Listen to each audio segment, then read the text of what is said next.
Jadi di HC itu ada namanya external relations. External relation itu tugasnya adalah membina, membangun hubungan yang baik dengan stakeholder yang ada di sekitar wilayah operasional. Betul. Nah, CSR yang biasa dilakukan ada 4 jenis. Yang pertama itu namanya charity. Charity itu sumbangan. Nah, sumbangan itu juga bagian dari CSR. Biasanya diberikan pada saat ada bencana alam, ada kebakaran, tapi sifatnya hanya bantuan. CSR ini tidak boleh diberikan secara terus-menerus. Kenapa? Karena tidak mendidik. Yang kedua ada namanya social license to operate. Jadi biasanya kita minta izin ke masyarakat sebelum melakukan operasional. Pada saat kita memulai operasional, biasanya tim eksternal itu turun ke desa-desa yang terdampak. Nah, dia turun ke masyarakat, menggali informasi apa-apa yang dibutuhkan masyarakat. Nah, biasanya kalau ada perusahaan mau buka, itu masyarakat minta macam-macam. Minta dibangunin ini, dibangunin itu. Nah, tapi sebagai seorang external relation yang baik, nggak harus begitu. Iya, betul. Kita harus menganalisa kebutuhan realnya masyarakat itu apa. Misalnya, dia minta bangunan, tapi kebijakan CSR kita budgetnya terbatas, nggak sampai ke situ. Nah, apa yang harus dilakukan? Nah, biasanya tim external relation ini yang menganalisa, mengidentifikasi kebutuhan real. Misalnya ternyata pas dianalisa, oh bangunannya nggak harus dibangun baru, oh bangunannya nggak harus direnovasi secepat ini. Tetapi pas dianalisa ternyata ada yang lain yang misalnya butuh penanganan cepat. Misalnya tempat wudhunya sudah tidak layak, toiletnya sudah nggak layak. Nah, mungkin itu dulu yang dibaikin. Nanti setelah operasional berjalan dengan baik, revenue-nya udah bagus, mungkin bisa ada program selanjutnya, misalnya renovasi bangunan. Nah, itu namanya social license to operate. Meminta izin masyarakat untuk melakukan operasional. Yang ketiga adalah konflik preventif. Konflik preventif itu artinya CSR yang tujuannya untuk mencegah terjadinya konflik dengan masyarakat. Nah, tujuan CSR ini sebenarnya bagaimana dia meminimalisir konflik. Tapi kalau bisa menghilangkan konflik, lebih baik.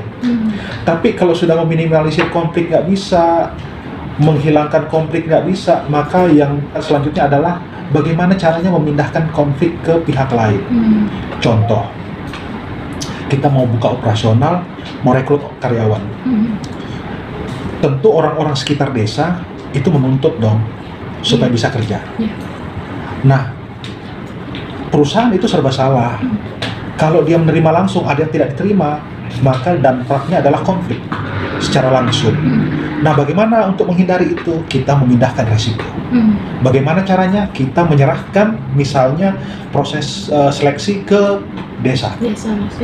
Atau bukan hanya rekrutmen, misalnya terkait dengan usaha ya. Misalnya kalau mereka berbisnis langsung dengan perusahaan, mungkin akan berdampak, akan jadi konflik. Maka resikonya dipindahkan, misalnya bisa melalui koperasi desa, atau misalnya bisa melalui badan usaha milik desa, BUMDes. Perantara ya Pak? Ya, jadi itu. Jadi konflik preventif. Lalu yang CSR yang paling sering lagi dilakukan adalah community development. Jadi bagaimana mengembangkan masyarakat sekitar, bisa lewat pendidikan, bisa lewat keagamaan, bisa lewat pengembangan UMKM dan macam-macam. Nah, kalau di tempat kita, itu biasanya kita saat ini yang kita lakukan itu masih konsen di pengembangan pendidikan. Misalnya kita ada program operator misalnya. Nah, operator itu orang-orangnya diambil dari anak-anak daerah sekitar yang berprestasi, yang kita didik untuk jadi operator di kita. Nah, itu juga bagian dari community development. Nah, jadi ada 4 ya yang biasa kita lakukan. Ada yang namanya charity, ada yang namanya social license to operate, ada namanya konflik preventif, lalu yang terakhir community development. Nah, itu semua yang biasanya kita lakukan pada praktiknya. Nah, tinggal nanti kita seorang external relation melihat pendekatan mana yang baik yang bisa kita terapkan di tempat itu. Intinya begini, intinya tidak ada CSR yang gratis sebenarnya. Semua punya tujuan mendapatkan timbal balik. Timbal baliknya nggak harus uang, tapi bisa saja respon positif, bisa saja feedback positif dari apa yang dilakukan gitu. Misalnya operasional tidak terganggu, masyarakat tidak mengganggu. Tujuan utama dari perusahaan berdiri punya tujuan 3P, Apa itu Pak? 3 pertama itu tujuan perusahaan didirikan itu untuk mendapatkan profit, untuk mendapatkan keuntungan yang sebesar-besarnya. Tetapi bukan hanya itu, ada P yang kedua, people. Bahwa perusahaan didirikan itu untuk mendukung kesejahteraan masyarakat, bukan hanya karyawan, tetapi juga berdampak kepada masyarakat sekitar. Lalu yang terakhir adalah planet.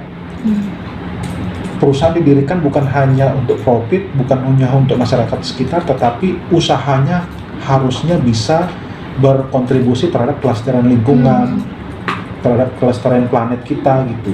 Nah itu